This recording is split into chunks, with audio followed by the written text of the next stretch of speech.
Драги мои, добродојдовте во уште едно наше заедничко попладне. Денес нам огромно задоволство станува збор за нашите познати актери Владимир Тулиев, но секако тоа е и нашата гордост од Штип. И мене ми е многу драго и задоволство што денес е дел од мојата емисија и ви ветуваме дека ќе поминеме одлично попладне. Добродојдовте во мојата емисија и како сте? Добро, Недо, фала, многу добро, новогодишно. Новогодишно сме расположени. Да, колку да дават услови, нели? Да. Затоа Пред се сакам да ви ги честитам новогодишните и божичните празници, ви посакувам се најдобро и оваа година нека биде исполнета само со успеси и многу здравје. Дај Боже, прво да се тргнеме од овие сите мерки, од овој притисок што го имаме и честитки за вашата телевизија. Сега пред малку разбрав дека од неодамна сте горе доле почнале. И така, ви посакувам и јас успех, па да се дружиме и понатаму повеќе. Со задоволство и ви благодарам за прекрасните зборови. Сега долгогодишно искуство на театарската сцена пред телевизиските екрани. Да. Со, ако не се лажам, со 70 премиери на серии и со така и повеќе од 40 години актерска кариера. Горе доле толку. Кога ќе го вратите времето назад, кога ќе се посетите на некои мигови, на што сте најмногу горди? Па не би ги гледал тоа, не би ги двоил како проекти. Прашањето ти е многу на место, меѓутоа ќе го речем вака, задоволен сум од она што сум го направил. Значи, и кога гледам некои постари представи, да биде како за пример, како се гледам, што правам јас тука, мајко мила? Што сум направил? Да, и што е ова, на што изгледам? Да. Дури и често пати знам да се наречам и глуп. Меѓутоа во тоа време така размислуваш. Тој период е таков бил, да речем, ако е пред 10 на 20 години, такво е било размислувањето и нормално човек со својата работа созрва и се повеќе и повеќе го пече занаетот. Нели така да задоволен сум што издржав толку време, бидејќи работата е благородна, меѓутоа во дадени моменти знае да биде доста напорна, доста тензична и на крајот кога ќе го направиме оној краен производ, дали ќе биде тоа театарска представа или некој проект на телевизија, дали од приказните, така да речем, прв пат почнав пред камера да играм во народните приказни за еден телевизија тогашна. И тоа ми беше првишното искуство и бев многу задоволен. Така да се осеќам горд. Се осеќам горд на тоа што сум го направил. Некако проекти или дали луѓето ме знаат, драго ми е што ме знаат луѓето, значи сум оставил добар впечаток околу сето тоа. Ве гледав секако на тие на македонските народни приказни и како што кажав, ми е навистина гордост што еве сега можам да поразговарам со вас. Како што кажавме, сте горд нели на вашата кариера. Кои беа предизвиците со кои што се соочивте за да бидете тоа денес што сте? Знаеме нели дека како што кажавте самиот дека пред се нели напорна работа, треба да се концентриран, да... Како што реков, со текот на времето, знаеш, се создаваат методи на работа, се создаваат па и навики, да речеме, и тие предизвици секој пат кога ќе се појави нов проект е предизвик. Ќе се појави некој нов режисер или некое име од режисера, ајде така да речеме, кој што е познат на Балканот или можеби пошироко, е предизвик. Кога ќе се даде еден лик да се одигра, еве последно да го речем како поголемо дело да го спомнам Амадеус, каде што го играм Салиери, значи тоа е еден огромен лик, е сам предизвик. Еве сега се најжувам кога го спомнувам Салиери, бидејќи тоа е едно грандиозно дело. И кога ќе се појави на репертоарот и кога ќе ја добиеш таа улога како улога на Салиери, ќе си речеш чекај малку, ова е страшно сериозно. Че тука мора да се нафати. И сето тоа е предизвик врз предизвик што со текот на времето ги совладуваш колку повеќе, колку помалку. Иако сакам да одиграм и други познати ликови како што Ричард Трети, од Чехов ликовите, така да со текот на времето Иванов, да речеме, значи сите тие седни, ајде така да речам, светски дел кои што секој актер би сакал да ги има. А кои улоги најмногу сакате да ги играте, негативните или позитивните лица во... Па не би бирал, искрено да ти кажам, не би бирал, иако сум љубител на убава комедија, сочна комедија, значи тоа да не биде онака, да изгледа пет парачки улично, али сакам комедија, бидејќи сум по природа такав, сакам да ги насмеам луѓето. И кога ќе излезат од салонот, од театрот, да бидат среќни. Така. Сега, дали има некоја улога која што вам би разбудила некои емоции, некои чувства? Па, да. го спомнав Салиери, пак го спомнам, ме натера да размислувам до каде може да оде. Нели секоја улога има своја приказна? Точно, да. Ги анализирам ликовите леер по леер ги разгледувам, ги анализираме. Меѓутоа, покрај филмот од годините 86-та, мислам, излезе на Милош Форман Амадеус, и тој помина како што помина и на тие години кога сум го гледал бил каков што е. Меѓутоа сега на новите поодминати години кога сум повозрасен, го анализирав повеќе ликот и ме натера да размислувам и да анализирам повеќе до каде може да оде таа човечка омрза, таа завидливост, таа завист. Значи, ако сето тоа не би му се случило на Моцарт, каде би бил тој сега и што се би создал? Значи, тоа ме натера да, знаеш, и малце лично во себе да бидам поотворен и така да речам, по-добродушен кон па и некој кога прв пат го гледаш, да му подадеш рака, ајде така да речем. Добро, вие како актер можете и да ги препознаете оние луѓе од секојдневниот живот кои што знаат и да глумат. Па да, крадеме од нив. Кажете ми после совет некој, како јас да ги препознам? Па добро. Ке се договориме. После камерата, ќе ми кажеш. Да, зад камери, тоа се договараме. Вака и вака, Надица, треба да си знам јас. Да. Сега споменавме нели вашата кариера, што беше пресудно да се занимавате со оваа професија. Знам дека ве нели исполнува и додека зборувате со големи емоции и љубов кон оваа професија, па што беше пресудно за да почнете да се занимавате? Па имаше, балансираат две работи. Ме извадија како осмоделенец од час по македонски јазик од мојата драга наставничка Танка Мицкова, кој што мене многу ме сакаше, а јас се трудев убаво да пишувам и дојде влезе еден режисер, Симеон Гаврилов, сите го знаеме во Штип, за една представа му треба некои 7 или 8 деца кои што треба да играат една улична, така да речем, мала банда. Тоа беше почетокот и беше интересно. Немав поим од зборење, пеев додека ги кажував тие реплики. Добре. И ме исправа, и јас почнав да се потам, да шкрапнам со раците. И веќе бев изгубен германец. Меѓутоа, со текот на работа и тие постари можам сега колеги да ги речам, некои се веќе починати и во пензија, знаеш, ти даваат совети, па вака направи. Како треба. И да, имаше помош од сите страни, така да се направи представата, беше успешна, не знам колку што се сеќавам, некои ослободување на Скопје, некои 60-70 репризи, мислам дека имаше, може лесно да се провери тоа. И после почнаа други представи, као ајде ни треба дете за овде, дете за онде, за вамо тамо, веќе растав. И тоа беше ти? Да, и тоа бев јас и некои други останати од како се вика, од останатите деца што беа, да. После тоа се отвори драмското студио во Домот на културата, кога се изгради Јацо Шопов Домот на културата и во тоа драмско студио се префрлевме горе-долу сите, тука проврвеа многу деца. Така. Тука ќе ја спомнаме Руиш Беговска, Љупчо Бреслиски покоен, Миланчо Георгиев Роне и сега да не ги редам сите, нели? Тука сите проврвевме и ајде, на факултет, завршување и тоа беше.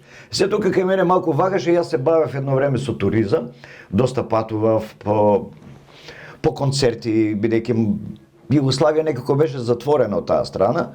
Така. И као, ајде нешто, агенција, као туристички водич, меѓутоа ми превагна глумата. Така, ма затоа имате и успеси зад себе. Па да. И можете да видите горди, а и како што и ние сме вам. И сум. И сега, што треба да поседува еден актер, освен дарбата? Па треба да има, ние тоа го викаме... Нели има како скалила? Па да. Секој актер, особено во Македонија, јас ги обожувам актерите, бидејќи сите се вредни, имат топлина и страшна дарба. Меѓутоа, не фали дисциплина. Зборувам не за дисциплина како луѓе во приватен, секој нели на свој начин си ја води таа дисциплина, меѓутоа дисциплина на самата сцена.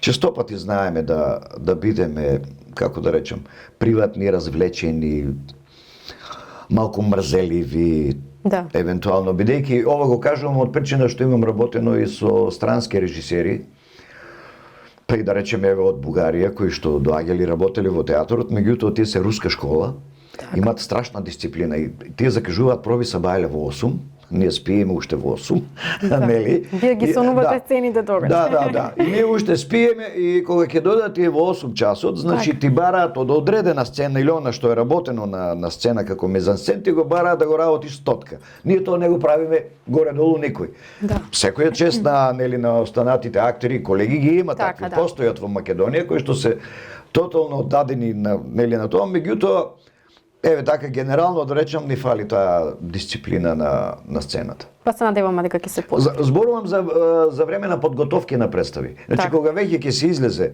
пред публика, тоа веќе сосема друго. Сосема друго. И сега, што ве научи оваа професија? Кое е вашето искуство? Докаде да се оди до граница?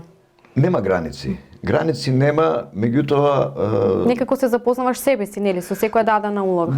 Да. И интересна работа е што честопати не можеме да знаеме се за себе. Понекогаш треба да ги слушнеме и другите, а јас тој најмногу го правам.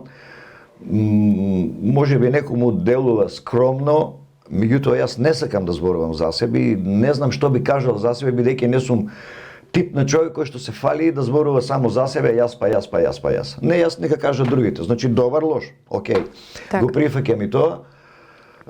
Ме научи професијата да ја сакам, и секој, особено еве сега, барем очекуваме имаме млади колеги кои што треба да се вработат. Да, сакав и тоа да ве прашам, дали имаме млади актери. Па имаме, ама таква е ситуацијата, нели? Да. И ги очекувам и гледам на секој начин колку можам, бидејќи јас не сум професор по актерска глума, да го пренесам своето знаење, односно оној занает што сум го печел за годините, што во книгите го никаде нема запишано. Така, па имате од кого да учите. Да. Се надевам сега, колку можам да бидам од помош. Да. Сега, која е разликата помеѓу на сцена кога сте и пред камера? Па огромна. Огромна, бидејќи театарот е, со публика. Да. Тоа меѓутоа и при снимањето има публика. Значи, обично на сет, било на серија или филм, имате околу 30-40 до 50 луѓе кои што се навистина многу близу. Дали некојаш имате трема? Да, имам, да. Како ја совладувате? Па, се додека да ја проговорам првата реплика. Додека да ја... најстрашно ми кога треба да проговорам прв, односно да ја почнам представата. Тоа ми е најстрашно. Да. И огромна е разликата, ама ме научи еден стар камерман од телевизија Скопје, Владо Јанев, починат веќе тогаш и во пензија, мислам дека беше, кој што работеше во А1 телевизија на камера за снимањето на овие народни приказни, и тој ме учеше како да се однесувам пред камера, бидејќи јас појма немав. Ние немаме учено во Македонија, нели, за игра пред камера, можеби сега во поново време да ги има предмети, не знам. Меѓутоа никој и не знае се додека не излезеш да го направиш. Тој полека, тоа ми беше како да речем, како еден факултет за игра пред камера. Така. Па добро, и најважно е да се работи тоа што се сака и мислам дека така се тремата и ќе се совлада. И сега за жал со COVID-19, глобалната пандемија која што го обиколи светот, знаеме дека нели вратите на театарот беа затворени. Што им недостигна театарската сцена и што мислите за негова иднина? Како натаму ќе се продолжат тие представи? Па ќе се најде начин, меѓутоа последните месеци ја мислам дека, како да речем, малку не заборавија во тие мерки. Значи се зборува за движењето по улици, вамо таму, меѓутоа не треба да се заборави и театарот како институција. Јас мислам дека сепак да, бидејќи јас верувам, ние игравме неколку представи, тоа е една комедија што излезе премиера во февруар месец, 12-13 февруар, ЈЗУ Европа, која што излезе, ја направивме со наши сили таката. Да. Една комедија чисто за да се забавуваме сите и да ја забавуваме штипската публика. И игравме за некои 3-40 луѓе, јас значи гарантирам на сите дека тие се сигурни во театарот. Значи сето тоа е направено со мерки, со сите нели заштитни мерки што се потребни, што се предлагаат, така да сите се сигурни. Сега мал е бројот, точно е за 3-40 луѓе, не знам точно колку е минималната бројка која што може да влезат, меѓутоа секој може слободно да си дојде, така да сега да видиме нели какви ќе бидат условите, па да се рестартираме, така да кажем. И да понудиме во подготовка е уште една комедија, веќе е при крај, и уште една представа имаме, таа е малку посериозна, меѓутоа еден чуден текст, интересен. А кога треба да излезе или? Па јас верувам дека до крајот на месецот ќе успееме. Се зависи од тоа какви услови за работа ќе добиеме и дали ќе имаме некои нови мерки. Ако остане исто, јас верувам дека брзо ќе заврши. Ете уште еден повод за вако поубаво да помогнете. Да. За таа серија. Да. Сега вака, играте Дончо во најгледаната серија Преспав. Да, значи, јас сакам да ви се заблагодарам и да ги поздравам сите таму што сте, бидејќи навистина знаете како да ги одиграте тие улоги, знаете како да ни го зачувате, да ни ја зачувате насмевката на нашето лице и обожаваме да ве гледаме. Кажете ми како дојдевте до таа соработка, што се случува зад камера? Зад камера е страшно. Нели? Па вака, јас почнав втора сезона. Добра. Кастинг директор на Преспав е една моја драга колешка, Билјана Пројковска Дргичевиќ, и таа ми се јави, не знам, некое време, као Владимир, дај пушти ни слики, имаме еден серијал Преспав, те размислуваме, јас разбрав нешто, не разбрав, се развлеков, не пратив слики. Тоа беше за прва сезона. Добра. И нешто помина, како што помина, знаеш, и ретко гледам телевизија. И кога веќе за втора сезона ми се јавува и се сеќавам, тоа беше Македонска нафта епизода, со Игор Џамбазов веќе влезе.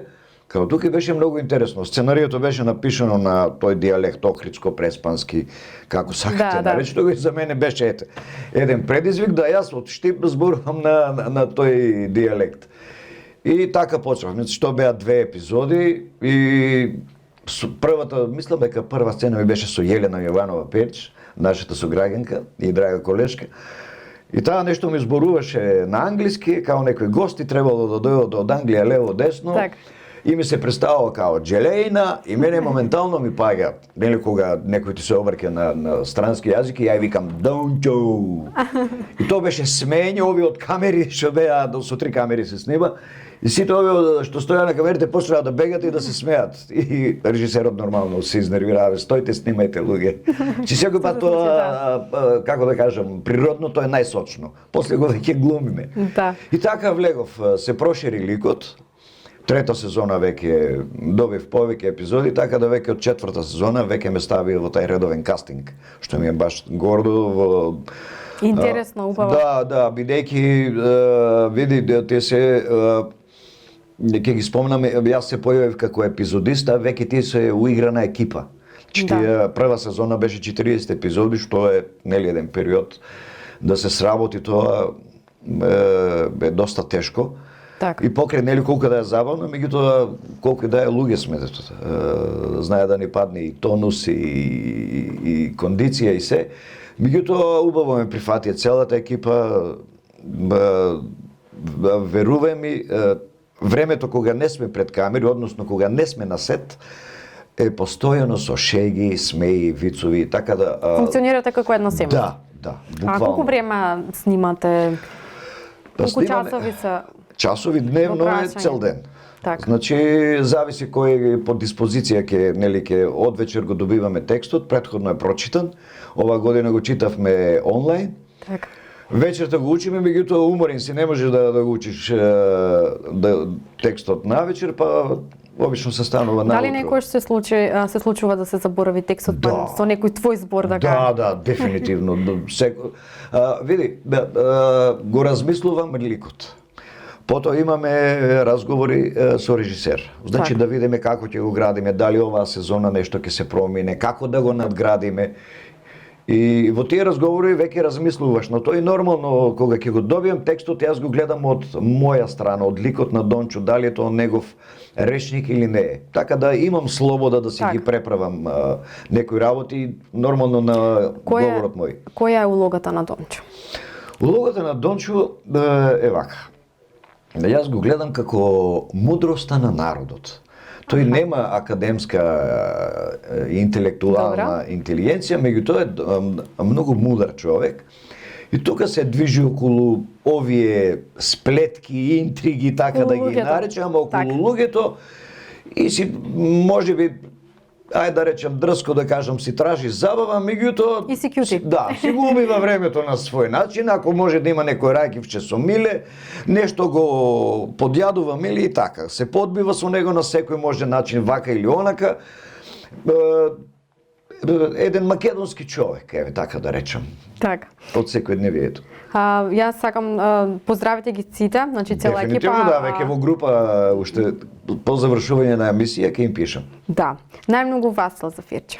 Дефинитивно. Се договоривме актерите од Преспав да се надеваме дека нели ситуацијата ќе се среди вака, сите убаво ќе помоабитиме и ќе кажете некои интересни случаи кои што се случуваат зад камера. Затоа што знам дека тие се најмногу интересни. Да. Па излегуваат тие making of, нели сезона, меѓутоа тие се така да, како да речем, избрани и филтрирани од монтажерите. Меѓутоа има уште многу повеќе. Јас би сакал да имам уште многу повеќе меморија за да можам да запаметам се. Да. Значи не се само покрај, не се само грешките или гафовите пред камера, значи има и кога седиме во на соба за актери кога одмараме, што тука има вицови смеј до плакање, до солзи, само да може се да се запамети. Да. А освен актерството, кои работи ве исполнуваат во животот? Па сакам да патувам. Сакам да планинарам колку можам. Така. И гледање исто филмови, серијали, еве сега овој период го користам за тоа додека одмарам. Серијали не од причина да се украде нешто, меѓутоа да видиш нешто како е направено и како размислуваат другите. Так. Особено се восхитувам на серијалите што ги прават нашите соседи србите, тоа се страшни серијали. Се гледа колку сериозно тие вложуваат во тоа. Така. За жал јас би сакал, јас сум задоволен и горд на Преспав и си го сакам Преспав, веќе сите си го думкаме кон своје бебе, кон своје бебче, нели? Меѓутоа би сакал да имаме и други. Би сакал да имаме други, не мора да биде по жанр ситком или комедија, меѓутоа народот ќе разбере дека е тоа направено квалитетно. Така. Јас сакам да ви се заблагодарам за вашето одвоено време, како што кажав, навистина ми беше задоволство и милост што сте дел од мојата емисија. Еве и ние направивме еден спомен. Да. И сум горда на тоа, а ви посакувам се најдобро, уште многу успеси и дај Боже уште еднаш вака убаво да помовите. Па секако еве на почетокот и пак да кажам ви посакувам добра работа, да бидете успешни и да се видиме пак. Ви благодарам на поканата. Ви благодарам и вам.